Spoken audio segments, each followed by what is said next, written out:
Hey guys, I'm Allison. I'm the Pampered Wife. I've got a video today going over concealers. I was trying to pick one to wear and I thought, I don't know that I've ever shared my current concealer collection. This container right here and one foundation that I use as a concealer. So I'm gonna go ahead and tell you my thoughts on all these. I'm gonna compare 2 by 2 to sort of just break down what I think it's similar to, and of course the shades are different, but I'll talk about that as well as the brushes I use and the finish. If you like this kind of content and you're interested in seeing a woman maturing naturally who's 49 and into clean beauty products, please consider subscribing to my channel, liking, commenting. I think that's everything. So I'm gonna go ahead and jump in.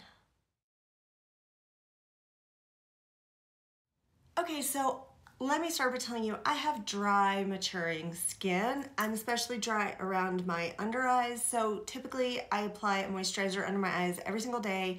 I definitely apply sunscreen under here every single day, well, all over my face, but just to let you know, there's always at least sunscreen, if not also moisturizer underneath that. I do find that's important for me for any concealer, even the moisturizing ones. I pretty much have to use a moisturizer under every concealer. So I'm just putting that out there. I'll note the ones that need it more than others, but just as a frame of reference, just assume that I have moisturized underneath and that these do not look good without that. Let's start with one that was, I don't think they're phasing this brand out. You know, I always shoot the video and then I link the products, which is what I'm gonna do, but I think I saw these were on sale last time. I'm still gonna include it because maybe you have it in your collection. There's one more like that. Or maybe you have something similar. This is the Tarte Power Flex, and I have it in the shade 25N. It comes in this little glass container. It does have a doe foot applicator.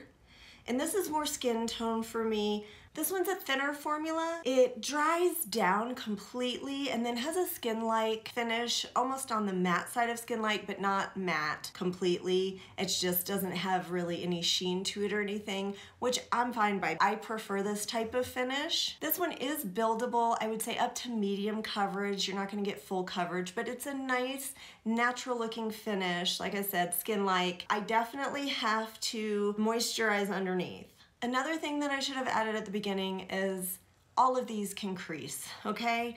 All of them can crease. I have lovely crow's feet here, and I almost always get, I think it's this eye,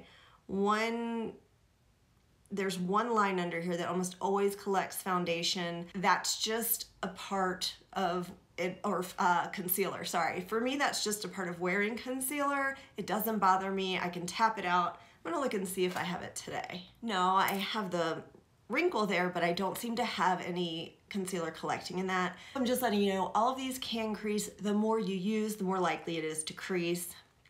I don't need to powder this one. I typically do powder under here. I'll tell you which one I'm wearing when I get to it, but I did not powder today. But I don't like any sheen or shine right here because I don't want to draw attention to the bags under my eyes. I don't typically need to powder the Tarte. And the one that I would compare closest to it formula-wise, I believe, is the Well People BioCorrect Concealer. And I have the shade 3N. This one is obviously different packaging, different from any other concealer that I have here. It's a squeeze tube. It does have a small tip, and the product is thick enough that it doesn't just come dripping or oozing out. I'm gonna go ahead and put it right next to where I put the Tarte. You will be able to tell because the shades are very different. I squeezed just a teeny bit and it came out. It's like a moussey serum formula. So it's a bit creamy, a bit serumy. It's like a creamy serum mousse formula. It's definitely thicker than the Tarte. It doesn't dry down all the way that I've noticed, which means you can really spread it into your skin, tap it in, your skin will. Mine doesn't exactly absorb it, but I can kind of shear it out, tap it in like a serum, and then layer more on top and do it again and get a little more coverage. This one's definitely lighter coverage. I would say to light medium, like not light to medium, but light to light medium. Yeah, light medium. Lighter coverage. And it's very skin-like. This one, I don't have to use a moisturizer underneath. It's like I said, very serum-y. So I don't have to. It really follows through on, I don't know what the skincare claims are, but this one I believe claims to be moisturizing, and it is. So I love this one for more natural days, although it does have a dewier finish, so I definitely have to powder it, in addition to which it doesn't dry down all the way unless I really spread it around and tap it into the skin or work it into the skin, in which case I get very little coverage. So my only con to it is if you do not like dewy, this wouldn't be for you, but I get around that by powdering. Another side note is I really do wear all of these. I really enjoy every single one of these concealers. That's why they're in my collection. There aren't any that I don't use. If I didn't like it, I got rid of it. So I do like every single one of these. Sometimes it just comes down to shade or how much coverage I want, or just what kind of mood I'm in. If I want something more blurring or something more moisturizing or something like that. So I'm not gonna be able to rank them for you because I just can't do that. Next, I'm gonna go in with the Rose Ink. I have the shade LX50. This is glass packaging with the rounded top, which is really cool because it's a square-sided rectangle with the domed top. It's neat packaging. I do like it. It is a doe foot applicator. What I don't like is how messy the sides get. It comes oozing out like a lip gloss. I'm not a fan of that. You can see how kind of messy it is all around the applicator. And also a lot of product comes out. This is a full coverage concealer. This is the one that I'm wearing today. I do have the Iris and Romeo Dew Skin on in shade 5. I'll link everything that's on my face down below. But I do have a, skin tint on, and then I use this under my eyes, around my mouth, and a little up here just to do some brightening. Also, like I said, it's pretty full coverage. I would say a skin-like finish. As you can see, I did not powder it. I'm gonna wipe some off and put this on my arm. This one is creamy. It almost is like a foundation. It's creamy and like foundation-y thick. I find it to be smoothing on the skin, like I have some texture under my eyes, and to me it just smooths it, makes it just look smoother. It is buildable, like I said, more of a full coverage, definitely medium at the minimum coverage, medium to full coverage. It does dry down, thank you very much. I love when I don't have to powder under my eyes because powder can be drying. Did I say the type of finish? It's just skin-like, not dewy and not, there's no real sheen to it. It's just skin-like, it is buildable. Yeah, I think that's everything. I would contrast that one to the Beauty Pie Concealer. I have this one in the shade 150 Shell. This one also comes in glass packaging. It's the doe foot applicator. However, it is not messy. It has something in it to kind of swipe the product off or scrape the product off when you pull the doe foot applicator out. I think you can see this one is quite creamy and blurring. This one is also buildable, and I feel like it leaves the skin with a vibrant skin finish while being buildable. It's just a really pretty finish. I would say this one's about medium coverage. You might be able to get full coverage. I don't know that I've tried to build it up that much, but I enjoy the coverage it gives, and I just find it, like I said, blurring, whereas the Rose Ink somehow I find smoothing. So they are different. This one feels more nourishing or moisturizing than the Rose Ink, and the Rose Ink just kind of feels more like a foundation in concealer format. Next, let's talk about the Fitglow Concealer. I have the shade C3, another glass tube. You can see I've had this one a while. The decorations fall, coming off. This one is renowned for its skincare benefits, like all of Fitglow's makeup products. To be fair though, all of these have claims of skincare, but this one especially. It is a fan favorite. It's supposed to be full coverage, moisturizing. For me, it's a bit dry. I have to wear moisturizer under this one or it just makes my under eyes look worse. With moisturizer underneath, it looks nice. Actually, maybe because my expectations were so high, this is one of the only ones I would not repurchase. I've even repurchased the BioCorrect. This is at least my second, if not third one, so I really like this one. even though it's very light coverage. This one is my second time purchasing it because I thought I must have gotten a bad batch last time or something, but it really is quite dry. But I've got to moisturize underneath or it just looks terrible. If I moisturize underneath, it's nice. It's a creamy formula that isn't too emollient or spreadable. It's medium coverage. I don't find it to be full coverage. It dries down. It's supposed to be a skin-like finish, but I find it almost shiny looking, and I do need a powder on top of it to get rid of the shine. So those are my takes on the Fitglow. The one I was gonna compare it to is the Jane Iredale Enlighten Plus Under Eye Concealer with SPF 30. I have shade number 1, and what I love about this is that it has the SPF, and the shade number 1 is a peachy shade, so it's great for color concealing, but then color concealing? Yeah, like to conceal your dark circles and things, but at the same time, I don't need to wear a concealer on top of it because it blends out, looks really nice. It reminds me of the Fitglow in the texture and the coverage, although I may get more coverage with this one, but I do need to moisturize underneath. It comes in a plastic airless pump tube, and unfortunately, this one is broken. And I'm pretty angry about it because I bought one, brought it home, tried to use it. It did the same thing, it was broken. So I exchanged it for this one. I think we tried it there at the store and some came out, as you can see. And then I came home and haven't used it since. I love to use it in the spring and summer when I'm outside. Just extra SPF right here, plus it's a concealer. It's just less I have to put right there. And I love it. It wears great, it looks great. This one is broken too, and now I've had it too long to bring it back. It is impossible to get open. There's a mechanism there. I don't know if I can get into the actual tube. Well, actually, I was gonna say so I can't show you, but I feel like it's usually creamier than this. This may be drier than it usually is, so I'll go ahead and show it to you.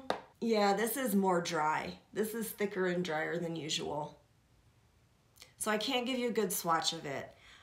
Typically, that's my favorite summertime concealer for all the reasons I just said. So if you do get this one, make sure to test it out to make sure the applicator works, because otherwise it's a fantastic product. But this packaging is proving to be a problem. I don't know if these are just old and the place I bought it from was selling them past their due date, and so they sort of consolidated inside and won't come out, or if it's a problem with the packaging.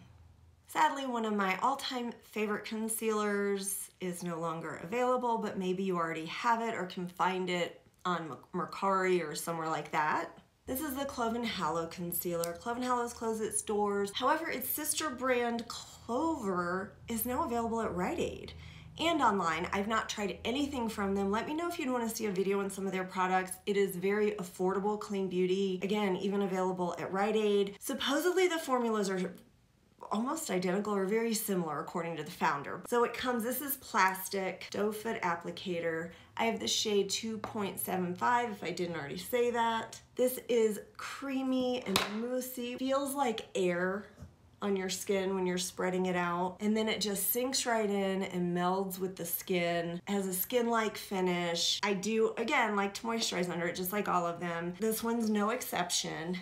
It is buildable. You could get medium coverage. You're not gonna get full coverage with it, and it's just a nice skin-like finish. Well, really, I'm not comparing it to anything. Let's just leave it that that one stands alone, and next we'll have the Hynt Beauty Duet Concealer. I have the shade 2.5 Medium Buff. It comes in a glass pot with a plastic top. It is a cream. Now, you may be thinking it's like the RMS concealer. It's not. That one was too greasy for me. It didn't make my under eyes look good at all. Too shiny. I did not like that one. That one's not in this video.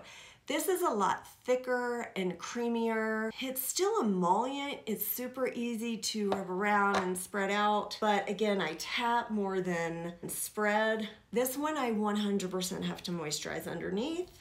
This one I can get medium to full coverage. I don't really wear it as full coverage because it just gets too much under my eye because it is a thicker formula, but you can do that. It definitely has nice coverage. It does dry down, but under my eyes, I feel like I have to powder, probably because I use moisturizer under it and it just keeps it a little more shiny underneath, although I wore moisturizer today and I'm not having that problem with the rose ink.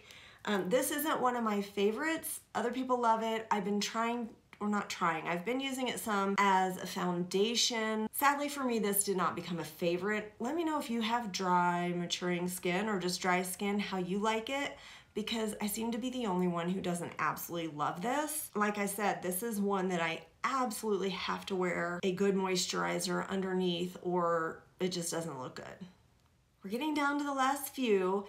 I would almost compare it to the Jones Road pencil, the face pencil. I have the shade 8. It is actually a pencil that is a concealer, and you 100% have to moisturize under this. Otherwise, it's just a sort of somewhat creamy, but not as creamy maybe even as an eyeliner. Like, it's not even that creamy. You've got to moisturize to put it on, and then you can tap it in with your finger to push it into the skin and spread it out a little bit. You can't build it up too much because I find I need so much moisturizer underneath it that trying to build it just pushes it around. Or I use it on top of the foundation and that pushes it around. So I guess this is another one that I probably wouldn't repurchase, but I'm not finished with it. There's still time. I may like it better in the warmer months, but I would love to travel with this. I love the idea. I'll keep using it.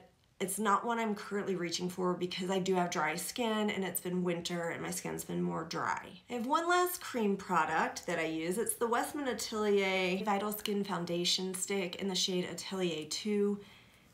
When I got this, it was too light even for me to use as a concealer. Now, given that I've paled so much over the past few months, it's pretty perfect.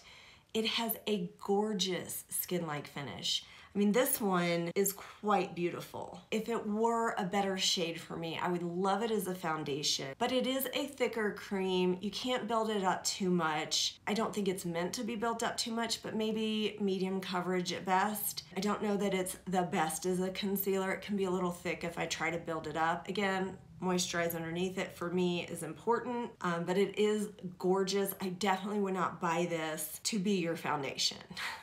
I never would have spent that much money on a foundation, and it's so much product to go concealer, and it's so much product to go through as a concealer as well. If I had the right shade for my whole face, then I would use it as a concealer because I typically like my under eyes to be the same shade as my face. I don't usually like a brightening or lightening color because that just accentuates the bags and makes me look sick. So yeah, that's me thinking about would I repurchase it or not. I don't know. I think I'm more interested in trying the new OG product that is also a stick foundation. So I'd probably try that next instead of getting another one of these, but I would get that with the intention, like I got this one, that it would be a foundation, and hopefully that one, like this one, I could use, would have enough coverage to also be a concealer. My final, and what is this my very, very favorite? Looking at my choices here, this could be, if I only got to have one concealer, under eye concealer, I'm not talking spots. I guess I should have said that this whole video. I mean, I'm only talking under eye. These absolutely can be used for spot concealer or concealing. I just don't use them that way. So going back to my very favorite is the Alima Pure Powder Concealer. I've had this for several years. It comes in a plastic pot with a plastic top. It has this kind of system where you can just pour some into the top, which you can see I've done a lot. And it is a powder that you apply right under your eyes. I use a brush. I'll talk about brushes in just a minute because this is my last product. I do use a brush and I kind of pat it into my skin and then swirl the brush around to blur it, spread it around, shear it out. I'm not sure quite, just make the finish look right. This somehow does not look dry.